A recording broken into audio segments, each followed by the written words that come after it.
Councilor Farmer, Here. Councilor Ripley, Here. Councilor Hicks, Here. Councilor Hart, Councilor Hart has asked for an excused absence, says he's been feeling rather ill all afternoon. If there's no objection, we will excuse Councilor Hart for this evening. City Manager Alba, Here. City Clerk Benzidia, I am here. Finance and Administrative Services Director Horner, here. Fire Chief Anderson, I'm here. Police Chief Escalera, I'm here. Public Works Director Fisher. I'm here. All right, thanks. And Madam Clerk, if I can make one request, I know this is a document that you print out every time, but it still says interim city manager, although you need to take that interim off. All right, next item of business is invocation. I understand we do have someone here, Mr. Kirkland. All right, I ask that you please rise, and after the prayer, please remain standing for the Pledge of Allegiance.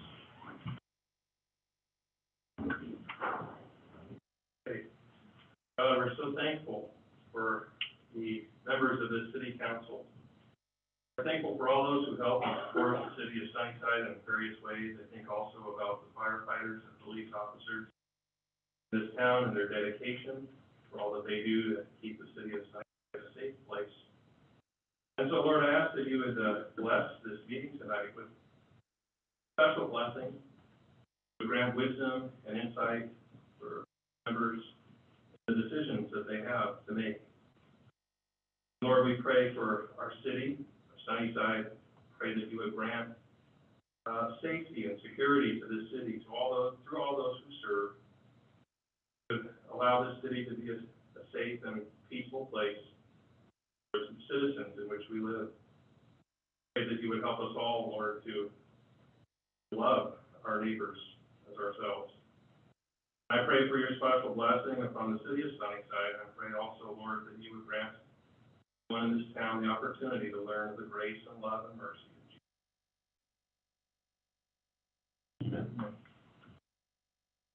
Allegiance to the flag of the United States of America and to the republic for which it stands, one nation, under God, indivisible, with liberty and justice for all. Thank you. You may be seated. First item of business, I have a couple of proclamations that I'd like to read into the record. First is International Firefighters Day.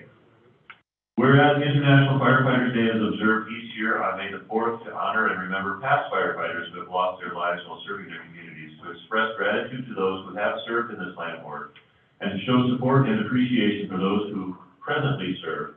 And whereas the language a firefighter speaks, or the country in which he or she works and resides, all firefighters battle the same enemy, fire. And whereas firefighters follow a long line of proud tradition and honor that inspires them to selflessly help colleagues, neighbors, and strangers alike.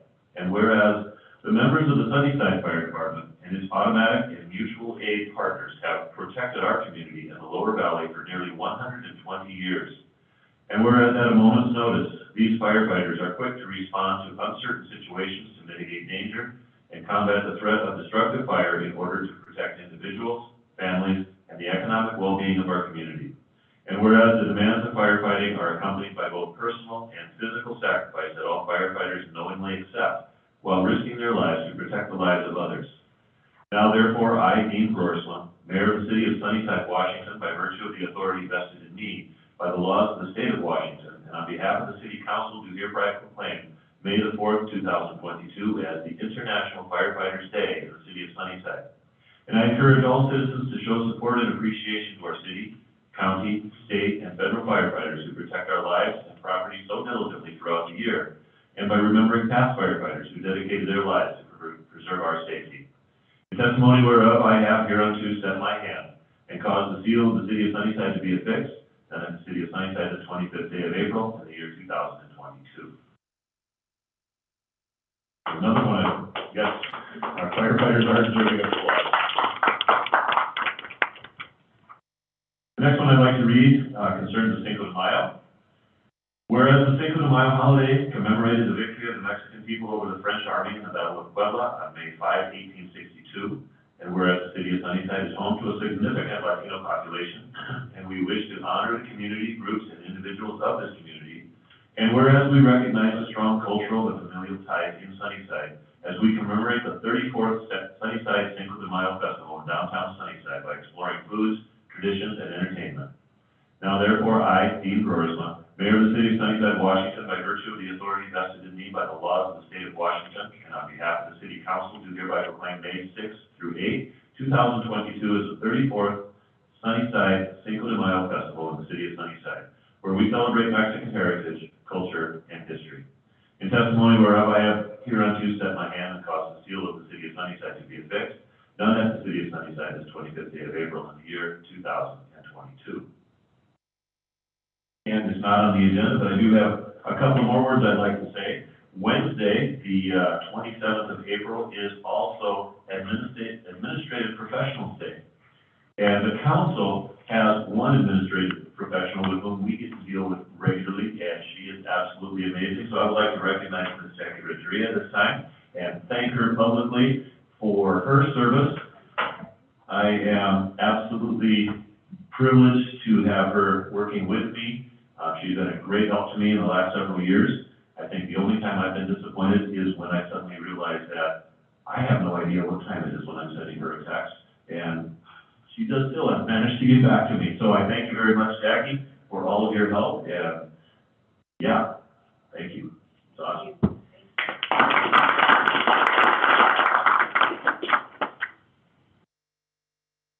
All right, moving on.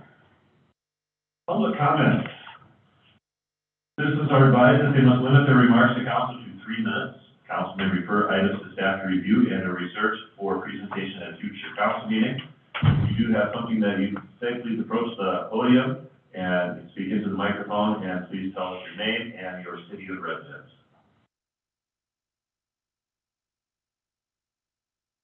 Please, sir. My name is Joe Rodriguez, born and raised here in Sunnyside. I've been here quite a while. And my subject is, I'm trying to get some of the buses, to get them off the roadway for when they drop off our children, grandchildren. And, I got a few pictures on the map of the road where the buses, they stop on the road and take the kids, let them get off the road, off the buses onto the road and then onto the sidewalk. You can clearly see there's quite a line of traffic, buses, you know, for our kids to try to walk on. And, this is a lot that's right next to that area. It's a vacant lot, not being used for anything. I'd like to take the present sidewalk, push it over to where these other concrete blocks are at, and use that first section, to build a place for the buses to be able to pull up off the road and give the children a safe place to walk onto. And because currently, when they get off the bus, this is what they walk onto. Sidewalk, yes, they're not complete, so they're walking on mud during the winter, and during, you know, strip in the fall, during the winter, during the summer, there's nothing but a bunch of potholes. And, I just want to get a safer place for the children. Sir, can you give us the address of that location? It's on South Road, on Mappin Road. I'll give these. She has a location, she goes by this, they use it quite often. So that is mine for today. All right, thanks, sir. Anyone else?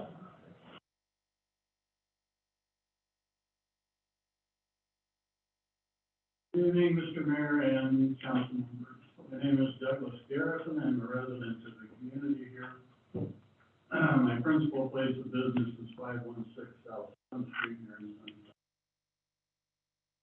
Somewhere on your agenda there is the proposal for prosecuting attorney for the city of Sunnyside. And we'd like to tell the council and the mayor that my phone has been ringing off the hook since 7 a.m. Sunday morning. And citizens calling me in an absolute stunned disbelief at the amount of money that is proposed to be paid. You're currently paying $11,125 a a month, $133,500 a year. And the contract that is proposed for signature today is $300,000 per year, or $166,000 more than you're paying. I have absolutely no problem with Mr. Saxon and his associates. I've known them for many years. I'm sure they'll do a fine job.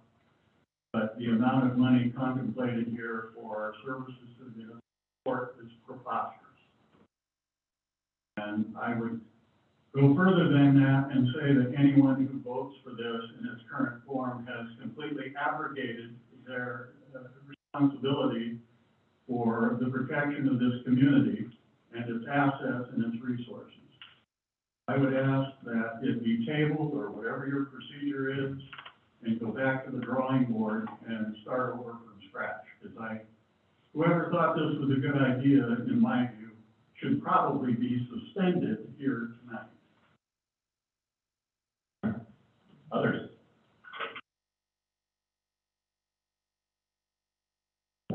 Jim Stevens, 328 Grandview Avenue, and I'm applying for the prosecuting attorney for Sunnyside after I just heard the speech. Don't change your mind if I'm elected, please. So the Sunnyside I Watch has been a request and a number of meetings to resurrect citizens' activity in the community. And Sunnyside I Watch was very active, starting in about 2010, and tailed off as crime subsided. And obviously, the need for citizen participation has come about again. So we're looking for a place to hold a kind of neighborhood meeting and want to do these throughout the community, but initially we'll probably do it up in the neighborhood where we live. So that's where we started. And to start there, we have these yard signs that can be put up in the windows, let people know that that's an I Watch house. Don't bother me. I've got a lot of friends. Some of them wear blue uniforms and carry a gun. We want to be partners with the police and with the community. And by the way, Elizabeth, the big meeting that you proposed, we had a wonderful turnout at the city meet and greet. I was absolutely amazed at the number of people. And I think that's going to be the start of great community participation. So congratulations on that. Any way that we can work together and be of help will be great. We have a nonprofit organization with iWatch. Separate bank account, and we have a separate person who will be handling funds for that and any donations. You know what this material is. Also help pay for some of the venues that we hold meetings. Thanks very much. And you can notify me by phone if I'm elected. Anyone else?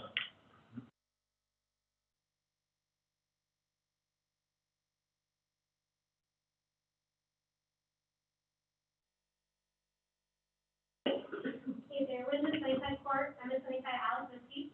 I'm First Princess Maria Herrera. I'm Second Princess Alameda Valencia.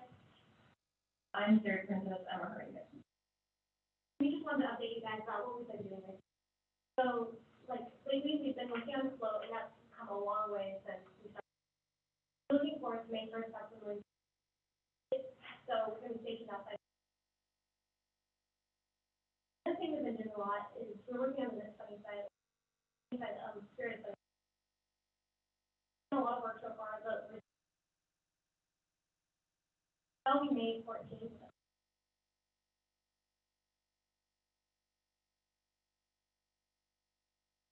We have some flyers for that.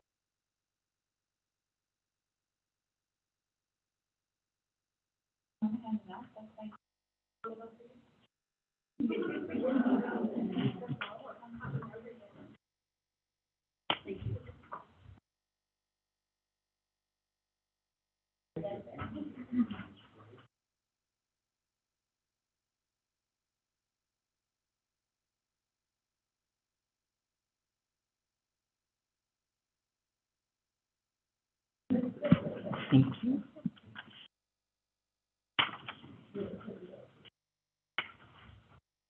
I've been loving having anything like the whole.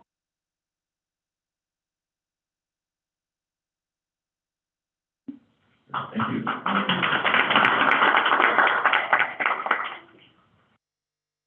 Anybody else wishing to address council?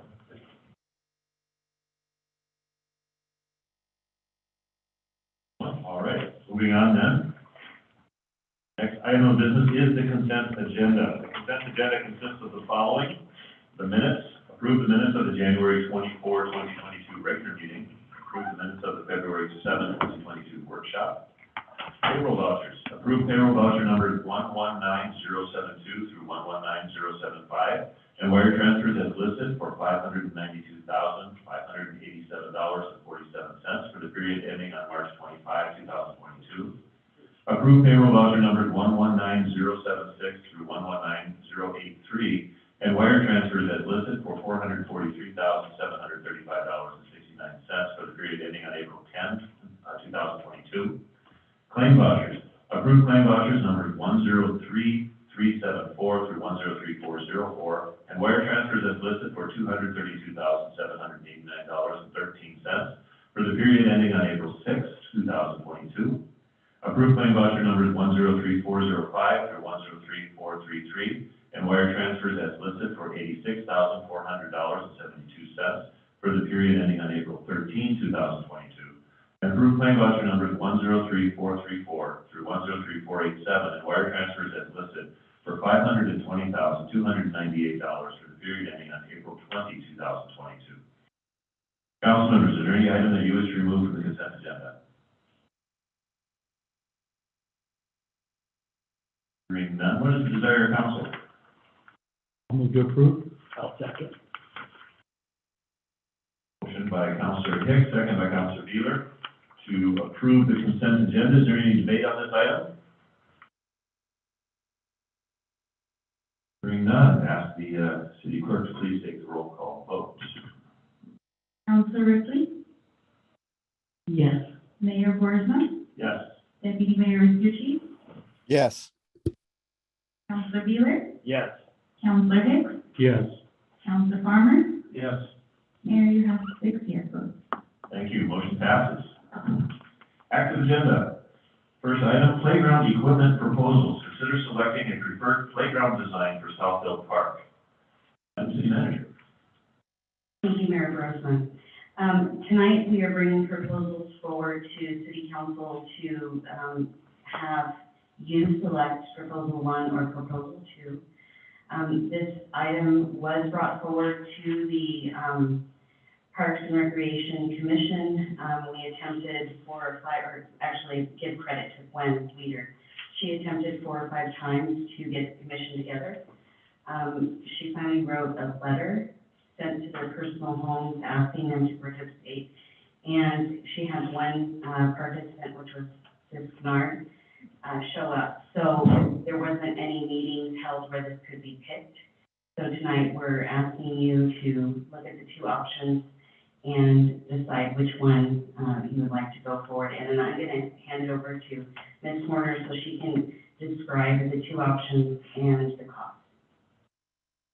I'll just quickly go over where the funding for this comes from, and then I will defer to Public Works Director Fisher on how they narrowed it down to these 2 items. But this funding for this new playground will come out of our REAP 2 money, which is our real estate excise tax. And since the council earlier this year passed our PROS plan for our parks and our comprehensive plan, the city is now able to use this money on things that were listed there. So that pot of money right now has about $740,000 in it, and this will be the first thing that we do out of that fund. So with that, Gwen did go and get quotes, and she got, I believe, five different options, and her and Public Works Director Fisher narrowed down those options. So I will let him take over and describe the options. Thank you. Yeah, so basically what we did is we had 5 options, 2 different vendors. So what we did is we went through and we looked at a lot of the safety components. Some of these things have really super tall climbing things, and they had like bungee cord stuff, it looked like kids be kind of wrapped in it. And I know these things are all kind of vetted, but we kind of saw this also as a maintenance issue, or we have to go back and repair bungee cords and all these type of things. We wanted stuff to be very, rugged and last a while. So what we did is we basically got it down to play creation and view recreation. Those are the two options that are up on the screen now. And they fit well within the footprint, the existing footprint of the park, the playground. And now the pricing here on the agenda cover shows the pricing for option 1 is $77,000 and option 2 is $86,000. Now late today I got the actual pricing for the installation plus the equipment for each. So option 1 actually comes to option 1 came to $115,863.94. All the equipment, the surfacing material, the border around the playground, plus the equipment. And option 2, which is $86,000 for the equipment itself, the installation plus the equipment, same thing, surfacing, border, all that, came to $132,916.60. So we looked at it also as well, and obviously the price point is the big thing. I mean, we're responsible with our revenue. So, but we also looked at also delivery. Now, fuel, they're a little bit more expensive, but they can actually get here in July and get this installed. Play Creation couldn't even give us a date, so we're guessing probably September, October before they'd actually be able to get it for the installation. And we don't even know that for sure. That was just kind of a month they kind of threw at us. So that being said, those are the two options, and we wanted council to kind of ask questions and weigh in on it. One's obviously cheaper, one's more expensive, but then you have. I can answer any questions. Council members, questions? I have a question.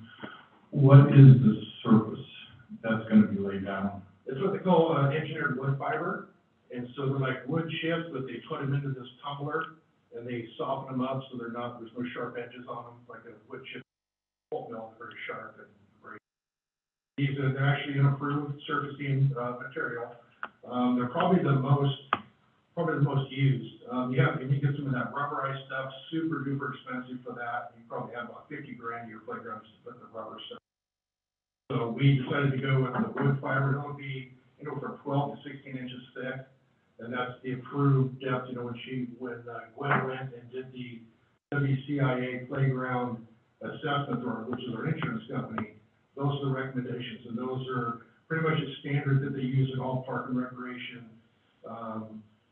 settings for kids if they're gonna fall off a piece of equipment. And that's why it's 12 to 16 inches, depending on how high that piece of equipment is, depends on how thick you want that surfacing. Then the border will be like a pressure treated 6x6 timber, and it'll go around the outside, which keeps the chips, so the chips will end up out in the grass. That would be the surfacing. And then what kind of surface will this you put on? Is it they're just gonna dig a hole and pour it in? Well, no, the places are basically what's there now, especially at this park, it's just kind of some old, kind of dilapidated sand, and so that will stay there. When they dig the holes to put the posts in, when they put the insert, they will take that dirt and they will feather it out into the park. But they will actually put those chips right on top of that. There's no excavation needed other than digging the holes for them. And then for as far as cost of maintenance on buying the material, what are we looking at that way? Well, we already have some of this in one of the parks, the toddler park, which right next to the swimming pool. We have some of that same surface material in there. And about every 3 or 4 years, we buy a truck full and we come in and we freshen it all up. But really that stuff doesn't really deteriorate, it doesn't decompose. I mean, it does a little bit, but we don't get enough rain here for it really to make that.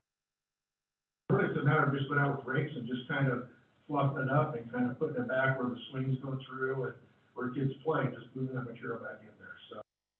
So it's really versatile and very little maintenance. All I have right now. The council members, questions? Yes, do we know exactly where these are going, and is there shade there, or are we looking at some kind? We know where it's going. We want to put it back in the same footprint. It's actually right behind the Southfield bathrooms, they're kind of in the outfield of the first ball field you come to when you walk in Ripken. So we're going to put it in that same footprint. And, there's no shade, there's no trees out there. There's some trees a little bit, I think, to the east, but, nothing actually on the playground itself. Anybody else? Mr. Hicks? Do we have any, old city benches or something you can put for parents around it? Yeah, and we'll do that. We have, I think we do have 2 benches down there that we've, those rubberized, rubber dip ones. Yeah, we can, and we can look, and Reed's got, there's some funding in there, so if we can buy some additional, benches or tables or something for parents to sit and kind of, watch the kids play, absolutely. Other questions? Mr. Rasucci, do you have any questions? No, sir, Mr. Mayor. All right, so we are asked to select either playground number 1, top, or playground number 2. The big differences between playground number 1 and number 2, just because it's hard to see in the pictures. Playground number 1 doesn't have swings, and it has a bigger climbing structure. Playground number 2 has swings and then a swirly slide, but a slightly smaller climbing structure. Right, so we give you an opportunity to weigh in. We're not deciding whether to buy one or not. We're deciding which one we wish to pursue. We've already approved the project. So what I'm going to do is I'm going to ask the clerk to go down the list, and each of you is going to select either 1 or 2, and we are going to choose the winner based on that. Madam City Clerk. Counselor Ripley, 2. Deputy Mayor Rasucci, 2. Mayor Borisma, 2. Counselor Wheeler, 2. Counselor Hicks, 2. Counselor Farmer, 2. 2 votes. Okay, and we seem to be unanimous, so structure number 2 seems to be the favorite. Slightly more expensive, yet I do like the fact that we, A, can get it within a projected period of time, and B, it's got swings. I'm sorry, my kid used to love swings, and I used to love swings, and so I'm big time in favor of that, so move forward on this. All right, next item.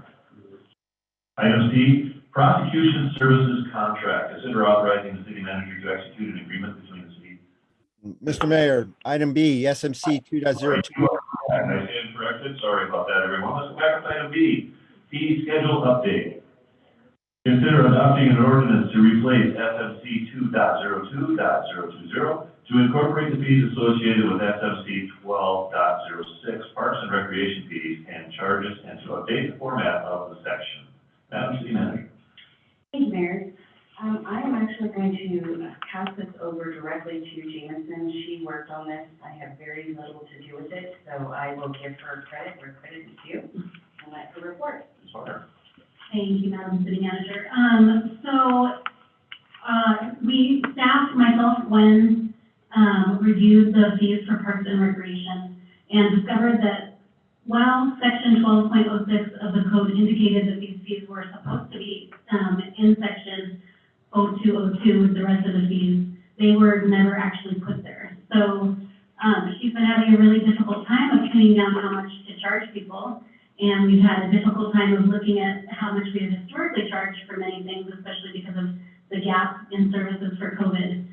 So we went and found the ones that we could most accurately figure out, kept them all the same, and then everything else we kind of worked out amongst ourselves to try and come up with what we thought were reasonable costs. Let me think.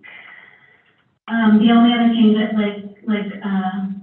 was said is the format, and I'm happy to answer any questions. If you want to go to Section 12, or Title 12 is the main portion that we're looking at, and so of your agenda packet, that's page 67. And I can go through the fees with you if you would like.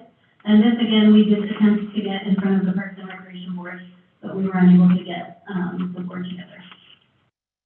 Council members, any questions? It'd be nice to have the old pricing and the new pricing. Is that possible? That is, unfortunately, I don't have any documentation of previous pricing.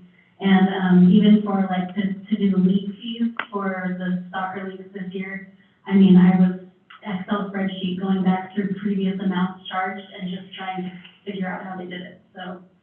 And if I may say something, our previous, recreation coordinator kind of was all over the place on price. And so oftentimes there would be a price quoted for one event, and then a similar event, it would be charged a different price. So we were very inconsistent with how we were formally doing this, and so we want this to be very clear and easy, so this is kind of where we're at with that. I did want to make sure you did that. Like the pool pricing, we had that, did we follow those? The pool pricing has not changed with one exception. We did add a pass for swim team for the seasonal passes. So previously, the swim team has not paid, any admissions prices for those kids to attend the pool at all. And so this adds the admission cost for the swim team.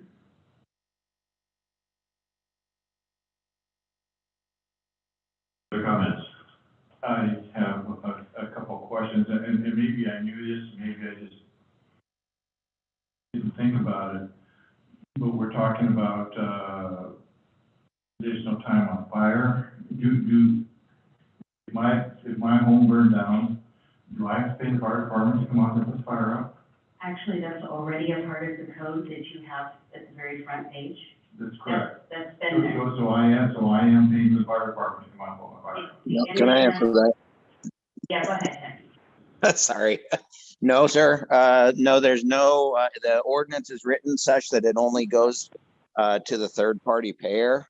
Every homeowner's policy and commercial policy has basically a small fee for the fire department to kind of cover some of the excessive costs related to that. But in the ordinance that Sunnyside adopted back in 2018, the only time that there's any money or any attempt to collect from an individual is if the individual is actually convicted of malicious burning and or intentional. And if I did not have insurance? And then basically, if you don't, correct, if you don't have insurance, the way the ordinance is written, it only goes if you have a third party payer, and it only goes to the insurance. Further questions?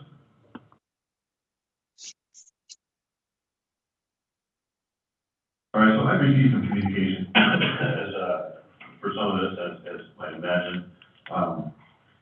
My family has spent a lot of years on the swim team and involved with the swim team, and I am still fairly well known on swim team members as a guy that's been involved in the swim team for many years. So I got a lot of questions on this one. There's a lot of concern about the pool season pass required by swim team members. And the concern is that with Sunnyside being basically a low-income community, that these additional charges per student or per swimmer could price some people out of our community. So they want to know if there's solutions, if there's ways that can be mitigated somehow.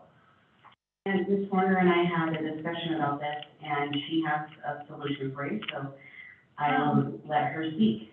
I did actually speak with the same people that you got the email from at the community event and had a long conversation with them to sort of explain what's going on here. So the cost for the swim team has not gone up aside from the amount that is paid per their contract, which is actually going to come to you guys at the next meeting, I believe, or the following one, to actually put their contract into place. The only change with that contract that previously existed is the wages that we pay the lifeguards have gone up as minimum wages gone up, so there's no changes there. So the issue that they're bringing up is that the kids are going to have to pay admissions. So they pay the swim team their $90, and now they're gonna have, and that the city used to just allow them to enter the pool with no cost, just because they're part of the swim team. So unfortunately, this causes us to have a dilemma with gifting of public funds first off, because the swim team is a private organization. And so we're charging, other children who show up to the school $2 or $3, depending on age, every single time they go. But to this group of 80 or so kids, they're walking through the door for free all season long.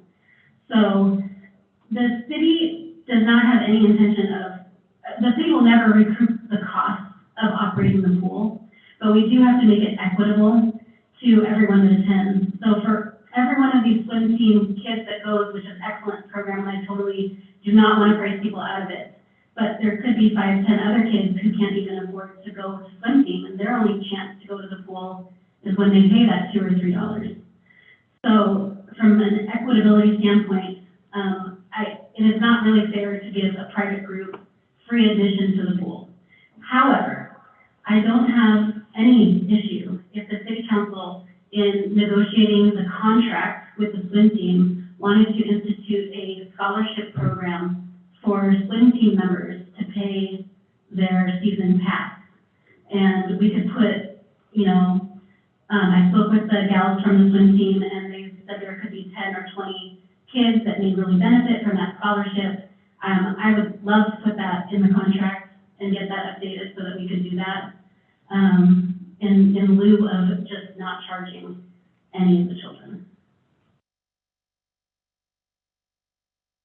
Okay, because it's adding a $40 per person that, in my family, there were 4 kids, swimming, and that starts to get expensive in a hurry, so. Absolutely. And again, we don't want to make something like the swim team to become a private club for those who can afford it. We want kids from all over Sunnyside who are able to put up that entry fee to be able to participate. And so that is a concern, because I know from firsthand experience, it's an absolutely excellent program. My kids benefited from it. They still have friends years later that they are in contact with from other teams, whether it be from Prosser or Natchez or even Othello. And I don't want other kids to miss out on those opportunities as well. So that is a real concern. When I talked to them, I encouraged them to talk to maybe businesses, maybe they'd be willing to donate, or there might be some other way of putting that together as well. But that is a concern. So I'm glad you had a chance to talk with them as well. They came to me also that night, but I want to make sure that we got that out, so. Mr. Mayor, on that same line, if we're gonna charge kids to get into the pool, on the baseball program, we're gonna charge kids to enter our baseball fields. Because they are renting the field, and so are we going to charge our kids to enter the baseball field because we are charging them to enter the pool? I think it's the same thing. My only comment to that there, Mr. Farmer, would be that the pool requires a great deal more maintenance than baseball diamond with the chemicals and regular cleaning and that sort of stuff, like lifeguards. So that would be the one defense in favor of that, I think. But I don't know.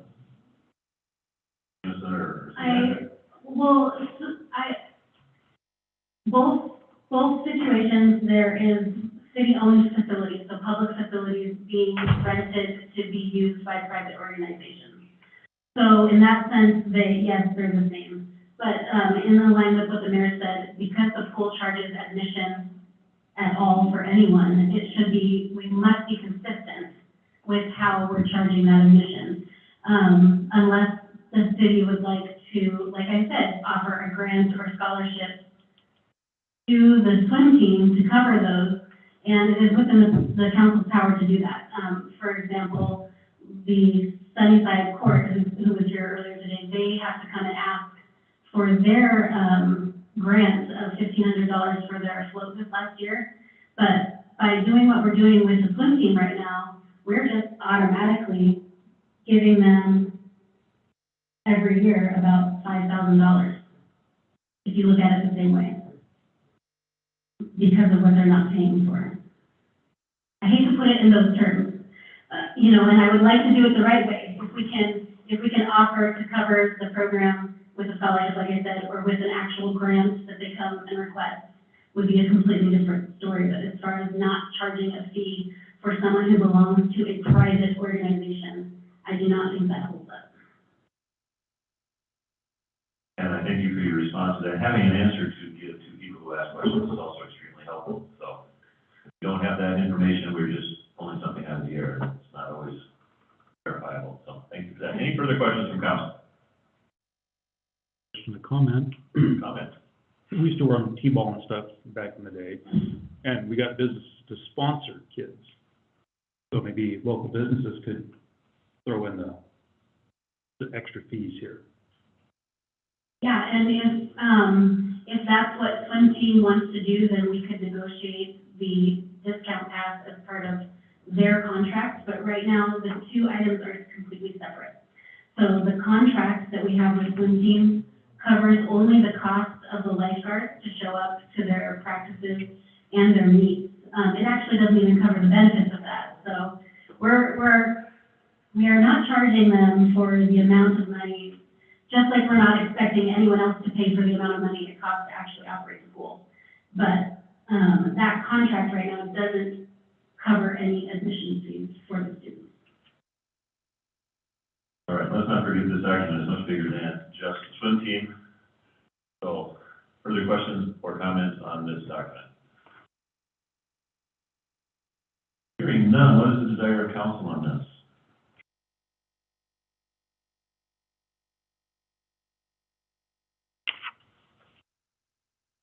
Before I would vote on, I would want the swim team situation solved before I vote on. Okay.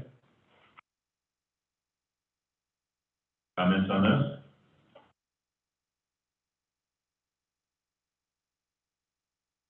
All right, well, no comments on it. If there's no objection, can we remove this and move it to a later date?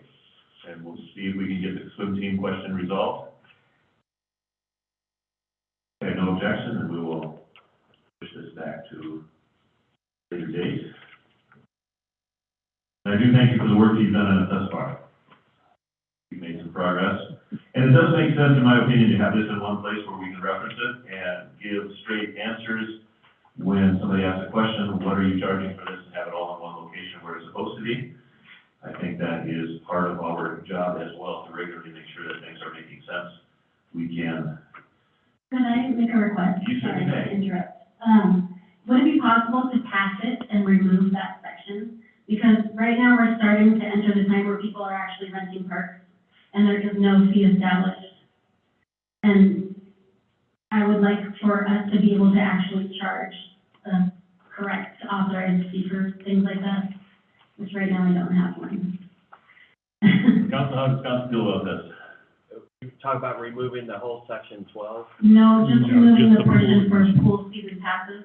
Okay. Either we could remove the entire portion for pool season passes, or just the portion for the swim team discount pass. Why don't we, I would say that the pool season pass, we can reevaluate that entire section and everything else, but we're not ready to open the pool just yet, so I think we've got some time. Yeah. Ms. Warner does make a valid point that, people are starting to look at parks as a place they want to be at with their families and want to reserve a place, so. Without objection, we'll do it that way, I think that is actually a better way. So having removed the pool season pass section, what is the desire of council on this item?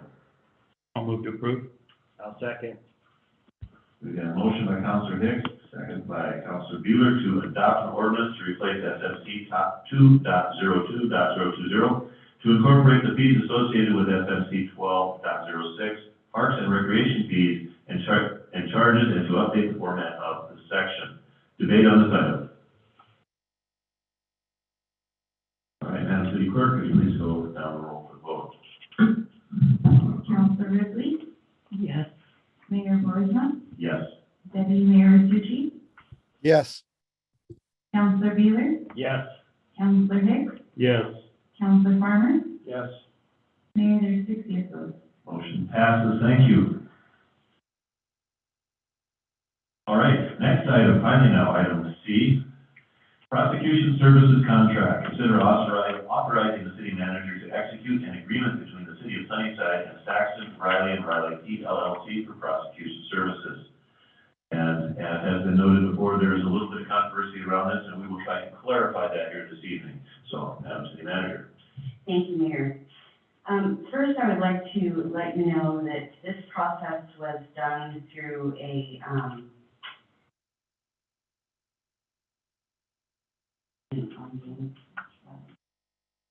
I just just want to make sure that I get everything kind of clear and the steps that were taken. Now, prosecutor attorney services are actually a service, and the city was not required to go out for requests for proposals. We could have actually just picked who we wanted, but we felt like since last year there was a controversy over this, that the fastest and the fairest way to do this was to actually do the RFP. We put the RFP out and had 2 attorneys apply, felt like that wasn't a large enough pool, extended the deadline twice, and ended up with 5 proposals from well-qualified attorneys. Went through a scoring process, which was done by the police chief, myself, and code enforcement.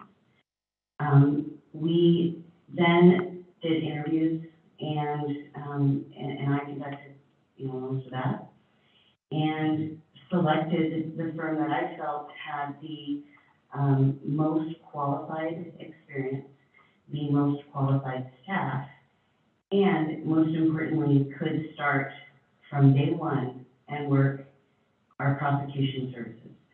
That was probably one of the critical factors.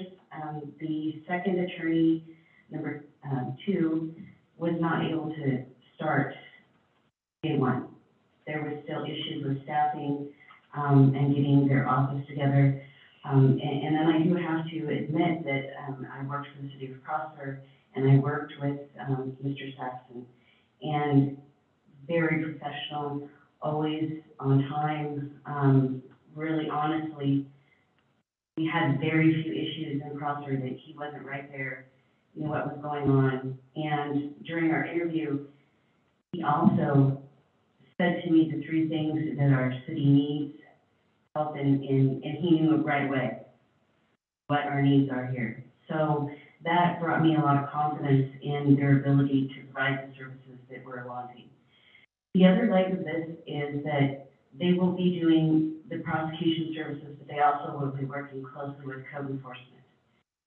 We haven't had code enforcement have much luck in our court, and that is an area that we all know by the abandoned houses and the dilapidated places that need to be cleaned up is one area that we really, really need a strong prosecutor on, and this firm has that under their belt. So with that, I'm going to turn it over for questions. The other thing that I do want to clarify in response with Mr. Garrison on the price, you get what you pay for. And I'm going to tell you something. We're going to be sharing this cost with the city of Toppenish. This is 2 courts. This is a lot of work. There are areas that he will be doing that we're having outside attorneys do right now. He'll be doing training with our police force. He's already looked at our code and found things in it that need to be changed. We know this is a big job, but it is exactly that. It's a big job with a firm that's ready to step up and help us in the areas we need in the city. I have Saxon and Riley here to answer questions, and then Jameson can also answer questions. Thank you, Madam City Manager. Council, questions? Mr. Mayor? Mr. Rizzuti. Thank you, sir. So, Council, I've reviewed a number of things regarding this particular situation. As you know, I added it as my item on the council's request status report. So I've been following it closely. We all received an email from a citizen with some concerns, and I have to admit, after reading the State versus Nichols and the State v. Stenger 1988 case, I have some concerns about conflicts, and I'm wondering if our guests can answer those questions. Absolutely. My name is Elisa Riley. This is my partner, Howard Saxon. I partnered with Howard in 2007 when the city of Prosper mattered. And it was a fair question that was emailed to the city. There's always conflicts when you do defense work or prosecution work. We're currently the prosecutors for the city of Prosper. That's Howard's contract. I have a contract with the city of Richland for defense work, and my husband has a contract for Kennewick for defense work, and as you know, Howard also has a contract for Sunnyside for defense work. At this time in our office, we span every appointment prosecution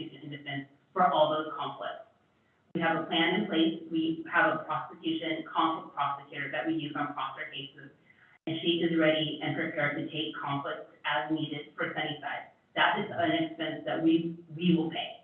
We aren't expecting the city of Sunnyside to pay that, and we'll pay her on a case-by-case basis. We think about 40 cases right now are appointed to Mr. Saxton that a new defense attorney would be appointed to that would require a conflict prosecutor. We believe the way that current court is set up, that she would be able to have her own docket to handle those conflicts. If someone needs to be arraigned and there's a conflict, it can be set over for her. She can zoom in if necessary or handle that arraignment. And conflicts like that happen every single day in every court. To find someone really anywhere, but between the Tri-Cities and Yakima that doesn't have multiple contracts or conflicts would be really rare. It happens in every court, every single day. I believe the current judge has a contract. I think the former judge at one point had a defense contract while he was being a judge, or a prosecution contract, and same with the prosecutor at this time having multiple contracts. It's part of our job. It's just what we do, is screen cases and watch for conflicts.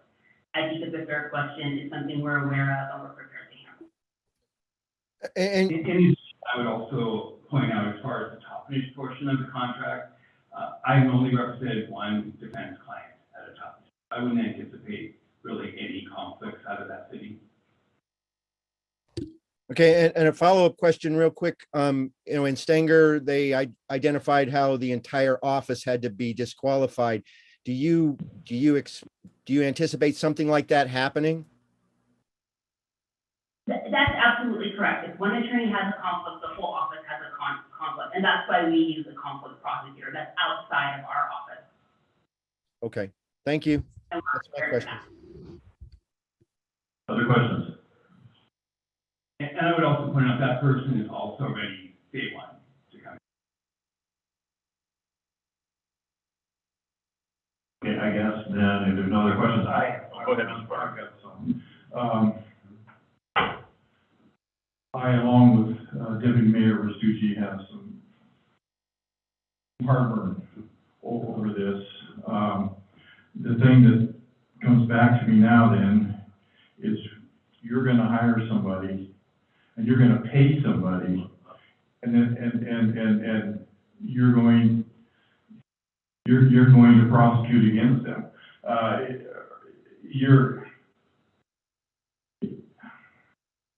I don't really know how to say it. You're gonna pay somebody, and it just looks like maybe they might be beholding. I'll say it that way, that they might be beholding. They might feel some need to lay down on your side instead of the other side. So the Washington court allow an office to hire a conflict prosecutor, and we don't read that police report. We see the name, our office staff runs the conflict, and it goes directly to that other prosecutor. So the courts have held that's not a conflict to hire a conflict prosecutor. And then what is the share of the Talbridge is gonna pay on this $300,000?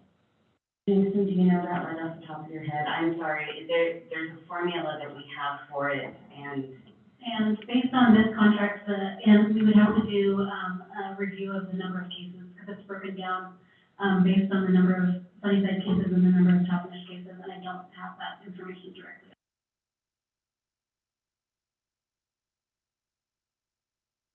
Any questions? I do. Mr. Mueller? I was kind of shocked when I saw the price almost double, but then I listened to myself. The property right next to my business burnt down almost 4 years ago. Piles of debris everywhere. Nobody has touched it in 4 years. So basically we got what we paid for. Price is high. I think I don't know if the price is high, but it's double for us. So that's the shocking part. But Can I address one thing on the price? absolutely. It's in my cover sheet here, but I also wanted to note that our previous contract provided us with one attorney and one paralegal. This contract provides us with access to 3 attorneys and at least 2 support staff. I'm just glad code enforcement was involved in this also. Mr. Mayor? Go ahead, Mr. Susi. Just to add, just a follow-up on Mr. Beeler's comment, I did not find this overly expensive for a contract with 3 attorneys, multiple paralegals between 2 cities.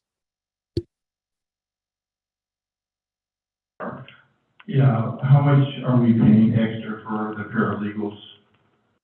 That $165,000, is that over and above that, or is that included in the price? This contract with Saxon Riley was an all-inclusive $25,000 a month price. The other proposals that we received did come in with a lower monthly cost, but I think all but one had an additional hourly wage for different types of services that were provided. I don't know those off the top of my head, but this was the only one that was that flat fee no matter what. So actually that 165 is low compared to what, we'd have to add some more onto it to be comparing to the 300. So I'm not sure off the top of my head to answer that specific question. If our previous prosecutor's contract did have an extra hourly wage for certain types of things, and I apologize for not knowing that contract fully, the previous one. And if I may, the previous contract was actually considered a temporary contract that we entered into in 2013 because our prosecutor at the time was, I believe, arrested, if you'll remember. And so and I hate to bring up bad things in the past, but that was a temporary contract and has been continued to be a temporary contract to this day. So it may not have contained the language, but I believe they were just paid a flat fee and it was one person in his office and himself. Well, I certainly agree with Councilman Beeler. We need to do something with code enforcement. And we're going to do something there. I think it's money well spent. We're overrun in this community with code enforcement problems that just never get handled. As a matter of fact, I know I've talked to the city manager about it. We have to do something. And if this is what we have to do it, unfortunately, it's probably going to be money well spent. So you guys have answered my questions on your conflict of interest. I think you've got it handled, especially if Washington state law already allows for you guys to do what you're doing, and you've got everything in place to handle that. You've got experience handling that in other cities, so you've handled my questions there. City manager said that we're already paying for legal help in other areas from other attorneys. We're doing different things. So is it going to balance out what we're paying for them plus the current with the prosecutor? Is that going to balance out when we get this all hired out and they take over everything? We will probably still need the full budget amendment that's recommended on this cover sheet just to basically allow us time to kind of iron out everything. Because we've had things in so many different areas that it's just, you scramble to try to get something done, and having everything in one spot would be really helpful. In addition, though, for the budget amendment, the amount listed here is for an entire year of service. So in reality, it probably will not be this much additional because we are already through April. But without knowing exactly how much, I just wanted to make sure that we budgeted for the full amount that it could potentially be, and hopefully it would come in under that. But we're budgeting $25,000 a month, and what would cause it to go higher than that? At this point, there would be nothing. Okay, so that's where we are. Right.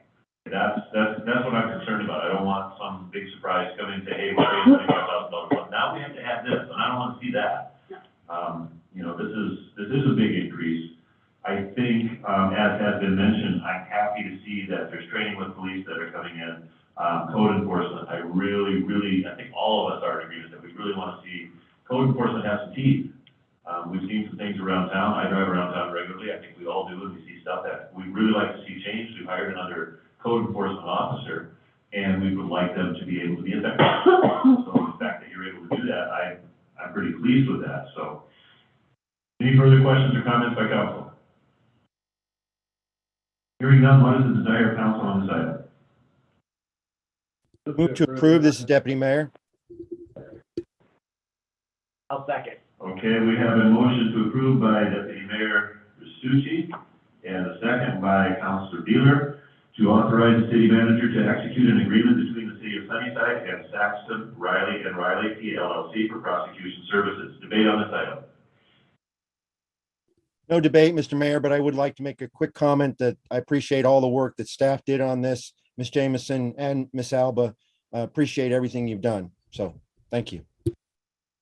I would second that, Mr. Stucci. This was no easy task.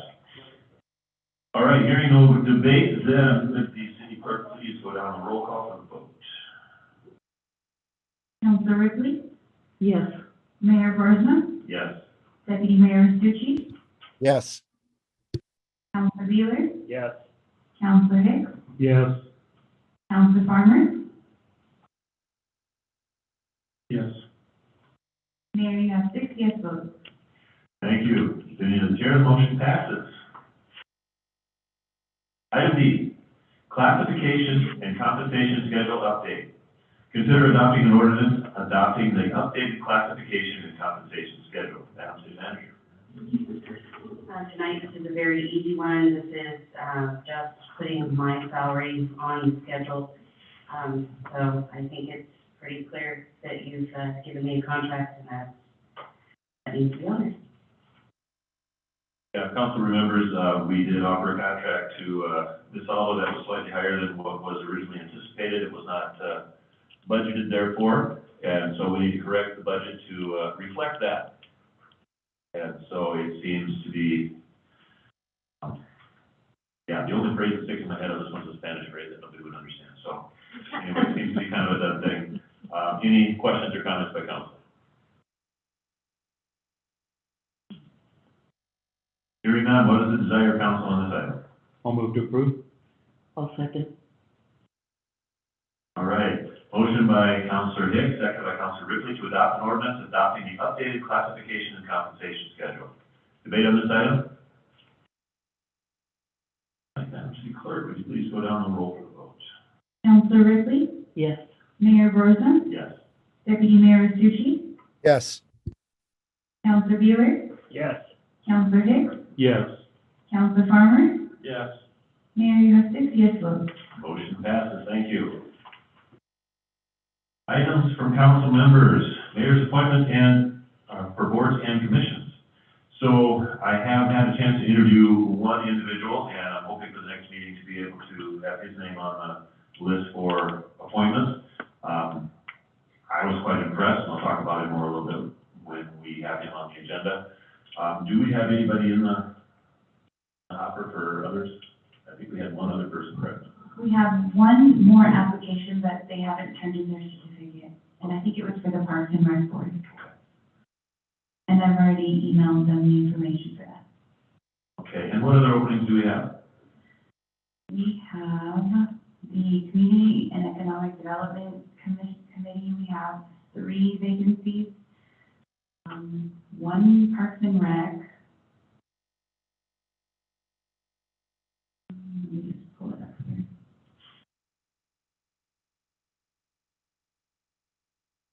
So, can you see the screen now?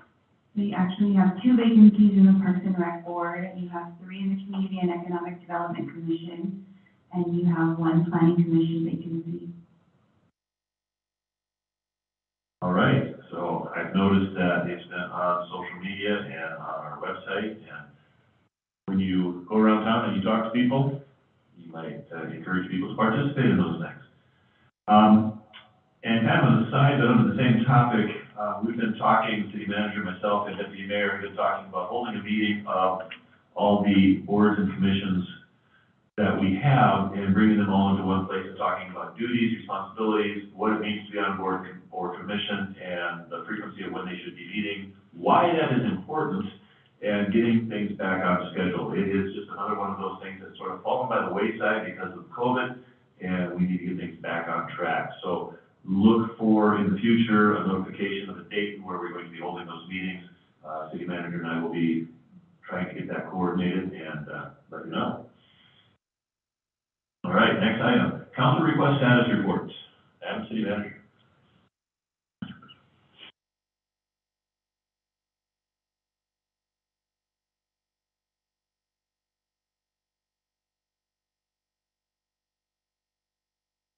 Apologies, I talk faster than our clerk can type. So there is nothing on this current council request status report that I can report on that needs to be changed. I do have something that I'm putting together, is in the works regarding the Roger Brooks suggestions. So I don't want to bring it forward until I have more information and have everything. So, but there are no other updates at this time. Mr. Mayor? Yeah, go ahead, Mr. Rasucci.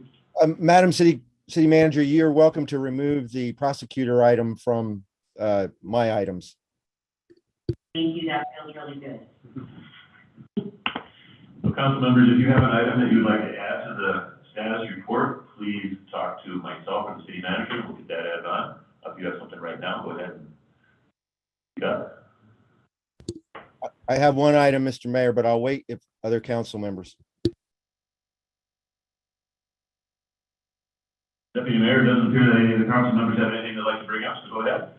Thank you so much, Mr. Mayor, members of the council. So as the mayor was discussing, the manager and I have been discussing boards and commissions with the mayor, and it was decided that we would like to increase the pool of candidates for our planning commission. And so council, Jackie, if you could please email the message that I sent to the mayor and city manager tonight to all of council. So council, what I'm proposing is that we make a modification to the Sunnyside Municipal Code, chapter 2.50.100. There are 3 strikeout amendments that I would make recommendation on and ask that they be sent to legal and then have it brought back for council at the next regular meeting in May. So one is to increase the number of 201 school district members by 1. So instead of 2 members, it would be 3 members. So in clause 2, chapter 2.50.100B says at least 5 members of the planning commission shall reside within the boundaries of the city or the city's urban growth area, UGA, as now existing or hereinafter altered. I propose that we do a strikeout amendment for the word 5 and replace with 4. And then in the second part of that clause, and up to 2 members may reside within an area with the boundaries of the Sunnyside School District number 201 as such now exist or in hereinafter altered. I propose that we do a strikeout amendment for the word 2 and replace with 3. And then one other item in clause 1, chapter 2.50.100C says the planning commission shall hold one regularly scheduled meeting each month at the hour of 5:30 p.m. on the second Tuesday of each and every month. I propose that we do a strikeout amendment, put a period after the first month where it's each month, and then strike out at the hour of 5:30 p.m. and the second Tuesday of each and every month. I believe we can offer these 3 as an omnibus change for code enforcement, for housekeeping for our code, provide a greater pool of candidates for the planning commission, and remove the requirement that all meetings not held on the second Tuesday at 5:30 p.m. for the planning commission are special in nature. So I'll stand for any questions, Mr. Mayor. Thank you, Mr. Deputy Mayor. Council, any questions for the Deputy Mayor on this item? I think that it's important as far as scheduling that we set a specific date for the meeting. One month have it on a Tuesday and next month have it on a Thursday. For people that have any kind of schedule, it probably won't work very well. I think the time needs to be changed. It needs to be a little bit later in the evening, 6 o'clock or 6:30, but I would not want to change the date. I mean, we could change it from a Monday to a Tuesday or a Tuesday to a Wednesday, but it needs to be the same day of the week every month. Thank you, Mr. Farmer, and I agree with you. The only thing that we're doing here is removing it from the code. if the planning commission wants to publish something in their rules of procedure as to what date and time they meet, they're welcome to do that. But by putting it in the code, it means that we have to modify the ordinance every time we change a date and time on these boards or commission meetings. So we've removed it for all the others. And so right now, if the planning commission holds a meeting other than Tuesday, second Tuesday of the month at 5:30 p.m., they have to notice that as a special meeting, which means they have only certain things that they can talk about and things of that nature. So this really handicaps their ability to have, you know, full discussions about issues that may not be before them right then and there, but may be coming up. All right, further questions for Deputy Mayor? And Madam City Manager, is this something that we can have ready to go by the next regular meeting? With our current city attorney, I'm not sure that would be possible, but I'll try. Okay, let's see if we can make progress on it. I know these individuals, some of them are just barely outside the city limits of Sunnyside. They really do want to serve, and that kind of enthusiasm I'd like to tap into. It is interesting as life slowly begins to return to normal, there is a level of enthusiasm in the community for doing certain things, and one of them is serving. And I've seen a few applications, more than I anticipated in the last couple of months. And I think we need to capitalize on that and take advantage of that if we can. So some of these changes are very logical in my mind, and I appreciate Mr. Risucci's work on laying that out. As he said, it's completely feasible for each board or commission to set the rules of their own organization and say, hey, we're going to meet on these days. But if it has to change and we have to do it all, that's just a lot more work on our part. So take time to consider that. We can debate that when it comes before us again the next time as well. And I'm happy to answer any questions that the council may have. And Madam City Manager, if you want me to light a fire under the city attorneys, I'm more than happy to do so. I appreciate that. All right, let's move on. Other reports, announcements, and/or questions by council. And I'm just going to go down the list and give everybody an opportunity. And we're going to start with Mr. Beaver. We had an airport advisory committee meeting, and it went really well. We got a lot of stuff in the works. Good. Anything else? Mr. Hicks? Just putting the word out, we're doing our 18th annual car show, the 30th of this month. Where will that be held? That is at Chief Kamiakin Field. Chief Kamiakin Field, okay. What time of day does it start? Spectators can come in at 10, cars at 8. Perfect. I shall, if I'm in town, be there. Ms. Ripley? We had a United Unidos meeting, and everything's going well with that. Good. Arn? I was going to bring up code enforcement issues, but I think we'll just let that lie. And our prosecutor and our code enforcement officers starting on. Very good. Mr. Deputy Mayor? Thank you, Mr. Mayor. I just want to publicly thank our city manager. Her presentation before the State Transportation Commission last week was outstanding. I received laudable comments from my fellow commissioners that you did a great job, Ms. Alba. So thank you very much. Okay, and the only thing that I have is the Yaku Valley Mayors met on Thursday night, and I think we had a productive meeting. Seems like it's a little disappointing, a certain level of apathy among mayors in the valley, but I still think that those of us who were there felt it was productive, and we got some things done, and we talked about some things. But I also want to acknowledge the success of our city meet and greet last week, Thursday. I was absolutely blown away by attendance, as has already been mentioned this evening. I think we accomplished a lot. I had people make a beeline for me, and some of them were airing grievances, some of them had suggestions, others were gushing with praise for the city. But I think the overall atmosphere there was very positive, and the folks who were in attendance were happy to be there.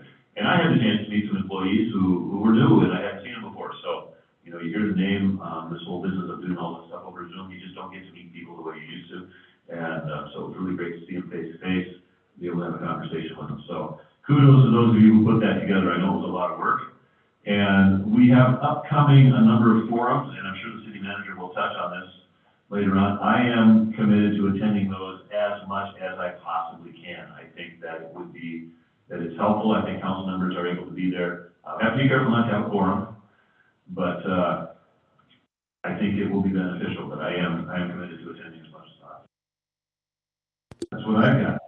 Mr. Mayor, I should correct you. We can have a quorum at these events. We just have to publicly notice it. Okay. And the city clerk is on it. And the city clerk is on. Perfect. All right, next item, upcoming council meetings. That's the matter.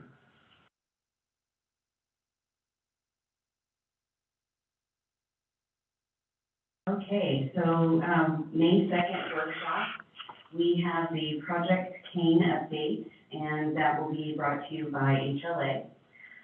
We have changes to the organizational chart, for our Parks and Recreation Supervisor, and then adding additional staff, for the HR assistant. We have at our regular meeting, a proclamation for EMS Week, Rising to the Challenge. We have the swim team contract, and that possibly is a contract, as long as we stay under $7,500, it doesn't have to come to council, but I think council should see it, and that's why we are putting it on there, because we think that it's important and a little bit of a hot topic, so you will get that contract no matter the dollar. Classification and compensation schedule, that is if you feel comfortable with an HR assistant and Parks and Rec supervisors, they're on there as placeholders after the workshop, just so that we don't forget. We will have the transfer of the Bridges building. I probably spent 15 emails going back and forth with the city attorney, not understanding what we're trying to accomplish with this. I called the secretary and tried to explain it, and I don't know. Anyway, it's now at the school district city attorney, or not city, school district's attorney for clarification on how they have started, and so anyway, it kind of turned into a big mess, and so did the Sunnyside School District water line easement. They have multiple questions at the city attorney's office on this. Couldn't tell you the number of emails that went back and forth on these two topics. I had to pull them from this meeting and move them to the May 9th meeting because of the multiple issues with those. And then the SMC 2.50.100 Planning Commission modifications we have on per Deputy Mayor's recommendation. The May 23rd, we have the Franklin Court Water Main Improvement Contract Award. And that is it for right now. Very good, thank you. Council members, if there's an item that needs to be added to the agenda, please speak to the city manager, excuse me, no later than Monday before the meeting, the week before. Make sure we get that on and have all the ducks in a row, as they say. Items from department heads. That's the manager. And if you don't mind, I would like to let Mr. Saxon and Ms. Riley go ahead and exit. You guys don't need to sit and listen to the rest. You are excused, and thank you for being here this evening. Well, I'm staying until the end of a council Thank meeting. you. Thank you, appreciate it, everybody. Thank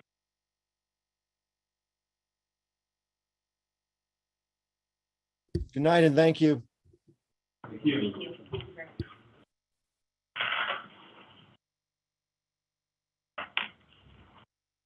Get back into this.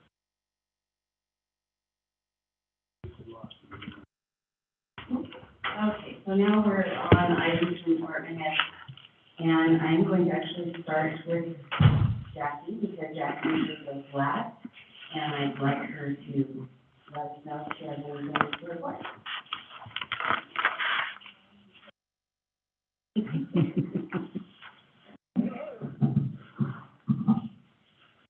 you for having me to report. Thank you. Okay, there you go. On the table, please. That's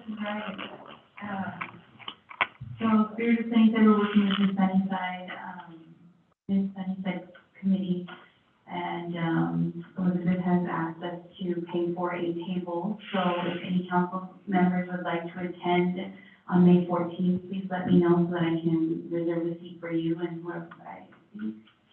If you're going to take somebody, just let me know. But the table is for council, and if council doesn't want to go, then the staff. I will be, Okay. I'm saying that she will be there too. I think the nomination form, I was working with Kim Franks, we already have it ready, and it's also a Google Doc, form that everyone can fill out. I think it'll go live here soon, in the next few days. All right, you heard the clerk. If you want to be there, we'll let her know. And next, I will let Chief Anderson report. He is actually not in the state right now, and I think it's pretty late where he's at. Oops, thank you, Ms. City Manager. I actually don't have anything new tonight. Okay, have a safe flight. See you tomorrow. Thank you. And Police Chief Escalette.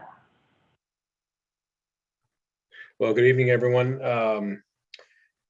We are currently getting ready for Cinco de Mayo, so we're getting the staffing ready for that. And we also continue to move forward in our meetings with representatives that will be providing us demonstrations on our risk terrain modeling based on our risk-based policing models in order to reduce our crime here in the city.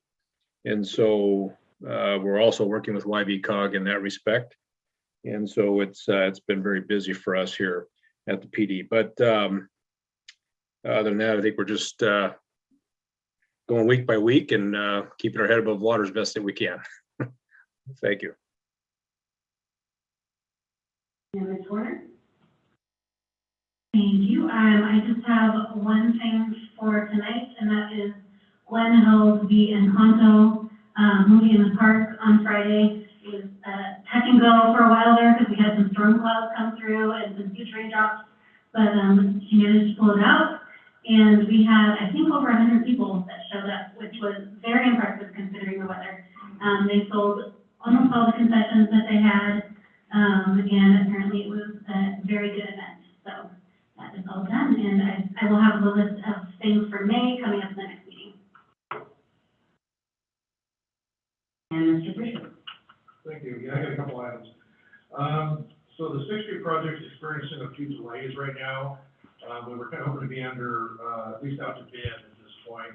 WashDOT's kind of holding us up a little bit. There's some contaminated soil on 6th Street between all the gas stations over the years. So even though we've done projects on Decatur, there's the intersection of YBH, we've dealt with the same contaminated soil. We have a new guy there, so he's kind of holding us up a little bit on some approvals. So hopefully here in the next week or two, we'll be able to move forward. At this point, it's looking like, because we are so late in the year, we won't be able to get everything done all in one year. This will spill over into 23. Already kind of come to terms with that, just would hold us with TID, SDP, and all the funding agencies. We still plan on obligating those funds end of May, so we will be committed to the project. It's not going to go away, we won't lose funding, but we just are delayed at this point. Next item I have is there's just an overwhelmingly positive feedback on the janitorial services the new janitors, all the facilities, everybody's just over the top about what a great job they're doing. He showed me some 4.5 pictures of some of the floors they've done. We're really excited. It was janitorial, that's not really get excited about, but I'm pretty excited about it. It had some negative feedback. So at this point, I'll take anything.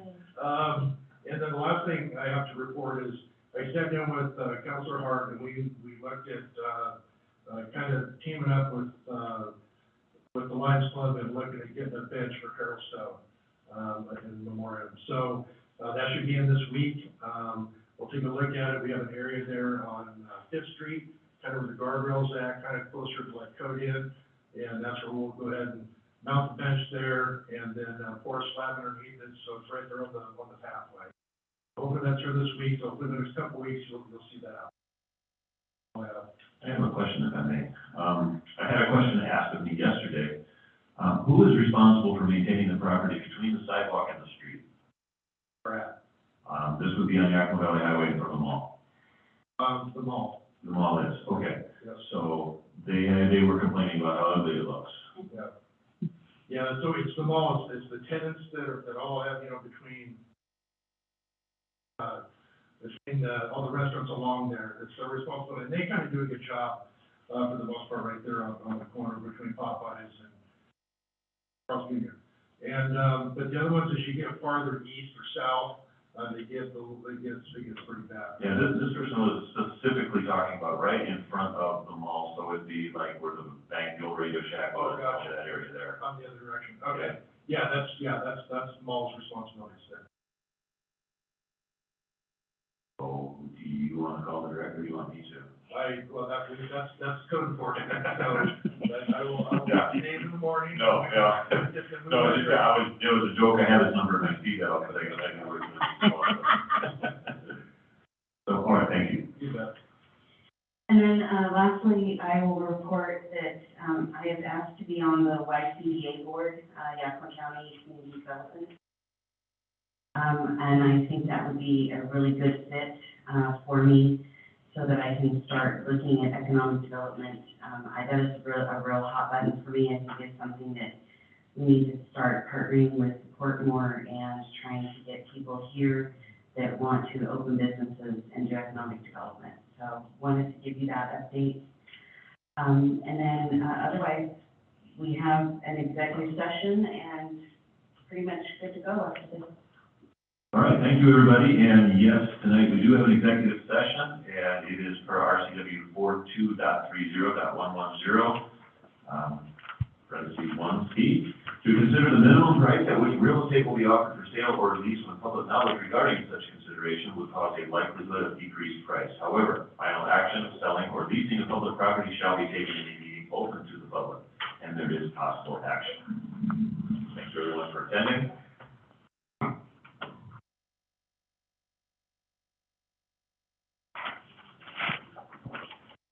I really like this piece of plastic that was taken out of here. I know, I have Jackie tonight, when can we get rid of all this? Heidi. Share with the